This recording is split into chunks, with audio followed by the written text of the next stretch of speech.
కోవూరులో రాజకీయం మరోసారి వేడెక్కింది. ఎమ్మెల్యే ప్రశాంత్ రెడ్డిపై మాజీ మంత్రి నల్లపురెడ్డి ప్రసన్న కుమార్ రెడ్డి హాట్ కామెంట్ చేశారు.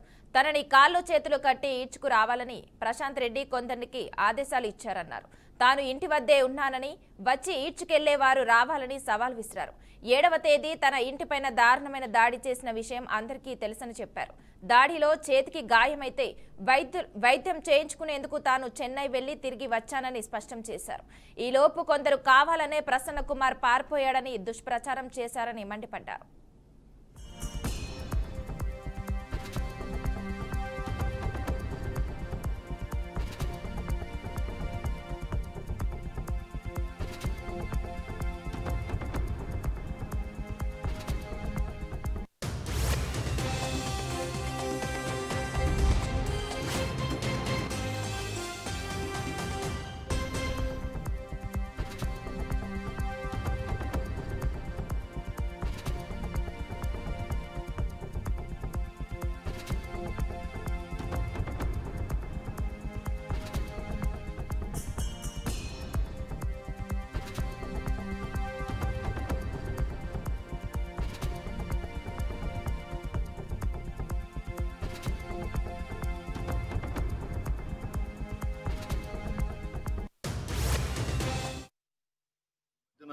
ఏడవ తేదీ రాత్రి జరిగిన విషయం అందరికీ తెలిసిందే.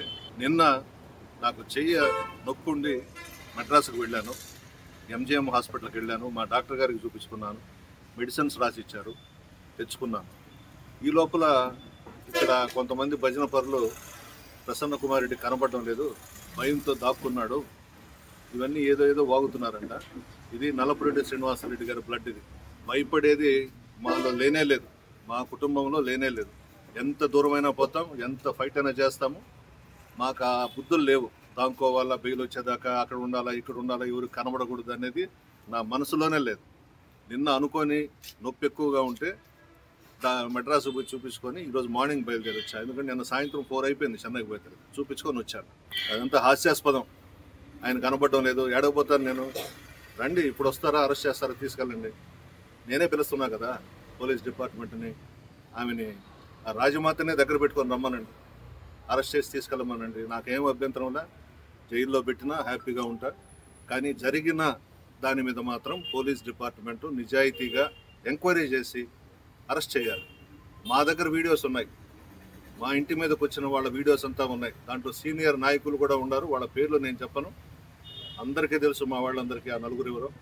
ఇది మంచి సాంప్రదాయం కాదు, ఎవరికి కూడా జరగకూడదు ఈ విధంగా. అందులో నెల్లూరు జిల్లాలో చాలా మంచి జిల్లా మంది. ఒకరు ఎలక్షన్స్లో తిట్టుకుంటాం, మరలా స్నేహపూర్వకంగానే ఎక్కడ కనబడ్డా మాట్లాడుకుంటాం. ఆ విధంగా ఉండాలి. కానీ ఏదో ఒక పదవి వచ్చిందని చెప్పి విచ్చలవిడిగా చేయడము. ఆమె చెప్పిందంట, ప్రసన్న కుమార్ రెడ్డి కాళ్ళు చేతులు కట్టి నా కాళ్ళ కింద పడండి తెచ్చాను, చూద్దాం, అది కూడా రమ్మనండి, ఎవడొస్తాడో రమ్మనండి, ఉన్నా ఇక్కడనే నేను. మాట్లాడొచ్చా ఆ మాట? అంటే నడమంత్రపు సిరి కాబట్టి మధ్యలో వచ్చిన డబ్బుతో, అహంభావంతో ఈ వ్యవహారాలన్నీ చేస్తూ ఉంది. ఆయన భగవంతుడు చూస్తున్నాడు, ఖచ్చితంగా వాళ్ళకి శిక్ష వేస్తాడు. ఈ మధ్యన 7వ తేదీ. ఇక ఇదే అంశంపై మరింత సమాచారం మా ప్రతినిధి విద్యాసాగర్ అందిస్తారు. సాగర్, చెప్పండి. నెల్లూరులో ఇప్పటికే మాజీ మంత్రి కోవూరుకు సంబంధించిన నల్లపురెడ్డి ప్రసన్న కుమార్ రెడ్డి, ప్రస్తుత ఎమ్మెల్యే ప్రశాంత్ రెడ్డి మధ్య మాటల యుద్ధం కొనసాగుతుంది. నల్లపురెడ్డి ప్రసన్న కుమార్ రెడ్డి కొన్ని అనుచిత వ్యాఖ్యలు చేశారంటూ ఆ రోజు అంటే 7వ తేదీ, ఈ నెల 7వ తేదీన ఆయన ఇంటి మీద ప్రశాంత్ రెడ్డి వర్గం వారు, వేమిరెడ్డి వర్గం వారు దాడి చేయించారని చెప్పి ఇప్పటికే పెద్ద ఎత్తున వైసీపీ వాళ్ళు ఆరోపణ చేస్తున్నారు. ఇదే క్రమంలో కూడా ఇప్పటికే ప్రసన్న కుమార్ రెడ్డి, ప్రశాంత్ రెడ్డి మధ్య మాటల యుద్ధం రోజు రోజుకి ముదురుతుంది తప్ప ఎక్కడా కూడా ఇద్దరు తగ్గే అవకాశం లేకుండా పోయింది. ప్రసన్న కుమార్ రెడ్డి నిన్నంతా కూడా కనిపించడం లేదని, కొందరు ప్రసన్న కుమార్ రెడ్డి పారిపోయాడని చెప్పి వస్తున్న ఆరోపణలపై ప్రసన్న కుమార్ రెడ్డి రోజు క్లారిటీ ఇచ్చారు. తన చేతికి ఫ్రాక్చర్ అయిందని, ఫ్రాక్చర్ చూపించుకునేందుకే చెన్నై వెళ్ళానని, చెన్నై వెళ్లి తిరిగి రావడం కూడా జరిగిందని, ఎక్కడ కూడా పారిపోయేది, భయపడేది ప్రసక్తే లేదని, నాది నల్లపురెడ్డి శ్రీనివాసరెడ్డి బ్లడ్ అని చెప్పి ఎక్కడా కూడా తాను భయపడని మరో కామెంట్ అయితే చేశారు. వేమిరెడ్డి ప్రశాంత్ రెడ్డి తనని కాళ్ళు చేతులు కట్టేసి ఈడ్చుకొచ్చి తన కాళ్ళు ముందు పడేయాలని చెప్పి కొందరికి చెప్పిందని, ఎవరైనా దమ్ము ధైర్యం ఉంటే నేరుగా వచ్చి తన వద్దకు రావాలని, ఆ కాళ్ళు చేతులు కట్టి తీసుకెళ్లేవారు ఎవరో కూడా వస్తే చూసుకుంటా అని చెప్పి కాసేపటి క్రితం ప్రసన్న కుమార్ రెడ్డి ఎక్స్క్లూజివ్ గా బీఆర్కే ఛానల్ తో కూడా అంటే ఆ విషయం మీద వివరణ కోరినప్పుడు చెప్పడం జరిగింది. ఇదే క్రమంలో కూడా ఆయన మరికొన్ని సంచలన ఆరోపణలు చేశారు. నడమంతరపు సిరి ఏదైతే డబ్బులు విచ్చలవిడిగా రావడం వల్లే తొలిసారిగా ఎమ్మెల్యేగా ఎన్నికైన ప్రశాంత్ రెడ్డి ఈ వ్యాఖ్యలు చేస్తున్నారని, తను రాజకీయాల్లో ఎంతో అనుభవం కలిగి ఇన్నిసార్లు గెలిచినా కూడా తాము ఎక్కడ కూడా రాజకీయాల సమయాల్లో కొద్దిసేపు మాట్లాడతాం, తర్వాత అంతా మళ్ళీ మామూలుగా అయిపోతాం. కానీ నెల్లూరు జిల్లాలో కొత్త సాంప్రదాయాలకు తెరదీశారని చెప్పి వేమిరెడ్డి దంపతులు ధన బలంతోనో లేకుంటే ధన అహంకారంతోనో ఈ విధంగా మాట్లాడుతున్నారని, తాము నల్లపరెడ్డి కుటుంబం చరిత్ర 50-60 సంవత్సరాలుగా ప్రజలందరికీ తెలుసని, తాము ఎక్కడా అవినీతికి అన్ని కూడా పాల్పడలేదని చెప్పి, కానీ కోవూరులో ప్రశాంత్ రెడ్డి గెలిచినప్పటి నుంచి కూడా తననే ఎక్కువగా దూషిస్తుందని చెప్పి ఆయన చెప్పడం జరిగింది. ఇదే క్రమంలో మరికొన్ని ఆరోపణలు కూడా చేశారు. తాను ఏదైతే గతంలో చేసిన ఆరోపణలకి కూడా కట్టుబడి ఉన్నానని, పోలీసులు తమ ఇంటి పైన దాడి జరిగి ఇప్పటికే సుమారుగా 38 గంటలపై 40 గంటలు గడుస్తున్నా కూడా ఇప్పటి వరకు ఒక్కరిపై కూడా ఎఫ్ఐఆర్ నమోదు చేయలేని, తన ఇంటి పైన దాడి చేసిన పేర్లందరూ తెలుసని, దాడి చేసిన వారందరి వీడియోలు కూడా తమ వద్ద ఉన్నాయని, ముఖ్యంగా కూడా నలుగురు దగ్గరుండి దాడి చేయించారని రాజకీయ నాయకులు, వాళ్ళందరి మీద కూడా ఎందుకు కేసులు నమోదు చేయలేదని, ముఖ్యం కూడా వేమిరెడ్డి దంపతుల పైన హత్యాయత్నం కేసు నమోదు చేయాలని, కానీ ఈ హత్యాయత్నం కేసులు ఎందుకు నమోదు చేయలేదో తమకు అర్థం కావడం లేదని, ఇన్ని గంటలు గడుస్తున్నా కూడా పోలీసులు నిజాయితీగా విచారణ చేసి వారి మీద కేసులు నమోదు చేయాలని చెప్పి ప్రసన్న కుమార్ రెడ్డి డిమాండ్ చేసిన పరిస్థితి ఉంది. ఇదే క్రమంలో కూడా నిన్న సాయంత్రం వేమిరెడ్డి ప్రశాంత్ రెడ్డి బుచ్చిలో మాట్లాడుతూ ఆమె కూడా తీవ్ర ఆరోపణలు చేశారు. ప్రశాంత్ రెడ్డి ఏదైతే నల్లపరెడ్డి ప్రసన్న కుమార్ రెడ్డి మహిళల పైన దూషించారని, దీనికి రాష్ట్రం అంతా ఖండించారని, రాష్ట్రం అంతా కూడా తన వైపు నిలబడదని చెప్పి వేమిరెడ్డి ప్రశాంత్ రెడ్డి చెప్తూనే ప్రసన్న కుమార్ రెడ్డి మీద కూడా తీవ్రమైన ఆరోపణలు చేశారు.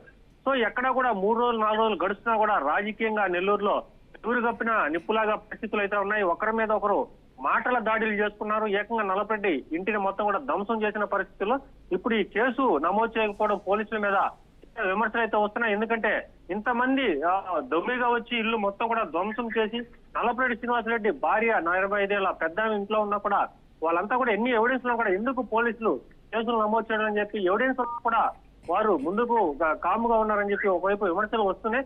దీనికి సంబంధించి ఇప్పటికే తిరుపతి ఎంపీ మధ్యల గురుమూర్తి కావచ్చు, లేదంటే రాజంపేట ఎంపీ మిథున్ రెడ్డి కావచ్చు, లేదంటే ఇక్కడ నెల్లూరుకు సంబంధించిన మాజీ మంత్రులు మాజీ మంత్రి అనిల్ కుమార్ యాదవ్ కావచ్చు, లేదంటే ఇతర ఎమ్మెల్యేలు అందరూ కూడా నల్లపరెడ్డి ప్రసన్న కుమార్ రెడ్డి సంఘీభావం తెలుపుతున్నారు. ఇప్పటికే ఆయన ఇంటి వద్ద భారీగా ఆయన కార్యకర్తలు కావచ్చు, అభిమానులు కావచ్చు మొత్తం గుమ్ముకున్నారు. సో ఇలాంటి పరిస్థితులు మాటల దాడి ఎప్పుడు ఆగుతుంది, ఈ పరిస్థితులు ఎప్పుడు చల్లబడతాయని చెప్పి ఇక్కడ తీవ్రమైన ఇలాంటి పరిస్థితుల్లో చూడాలి. ఈ పరిస్థితులు దాడి అయితే ఆగడం లేదు. మాటల దాడి ఎంతవరకు పోతుంది, భౌతికంగా దాడులు చేసుకునే వరకు కూడా పోయింది. కాబట్టి నెల్లూరు నగరం అంతా కూడా రాజకీయంగా నివురు కప్పిన నిప్పులా కూడా పరిస్థితులన్నీ దారుణంగా ఉన్నాయని చెప్పవచ్చు. Okay, thank you Vidyasagar.